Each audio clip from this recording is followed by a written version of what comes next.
មកកលកសាពេចចូលស្រាំចូលមកកលកការងមកធ្វើស្រាំចូលស្រាំមកកលកមកសារកៃបាទការងស្ដារឡើង20ម៉ែត្ររៀលនឹង10ម៉ែត្ររៀលបាទអូ10ស្រាំចូលជួយចូលស្រាំចូលចាប់អត់លើយ៉ាងណាក៏មកញ៉ៃកលកទាំងពីរបាទហូរទៅគ្នាមួយទៀតមកព្រះកន្លងចិត្តកលកស៊ូទៅមកយើងបន្តការប្រកួតបាទប្រកួតណាស់ទៅបាត់ស្រាំទៅជួយទៅស្រាំមកវិញទូវាក្រៅគឺតែយូរទៅលើយ៉ាងណារកទៅបាទ1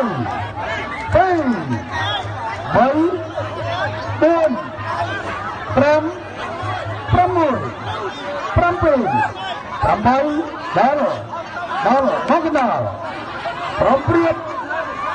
បាត់លើមកនេះមិនទៅដល់ប្រគល់បាត់ជួយយកខ្លួនមកជួយមកកលាករបាទសារពេចចាប់ផ្ដើមចង់មកការរងទៅមួយយ៉ាងម៉េចបាទការរងចាប់ជាប់ក្នុងមាត់ស្ដាំសងបោកគ្នាបន្តិចដល់ព្រៀបមកកណ្ដាលបន្តការប្រគល់អត់ទេមកជួយដល់ខ្លួនមកជួយមួយទៀតដល់កលាករបាត់សារពេចចាប់ទៅចូលមកជួយត្រាំខកត្រូវទៅហោះមួយដៃទៀតអូយបាយសំទុកអត់ហ៎1 2 3 4 5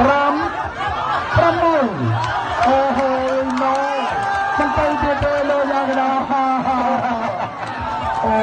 បាទមុខមិនទៅ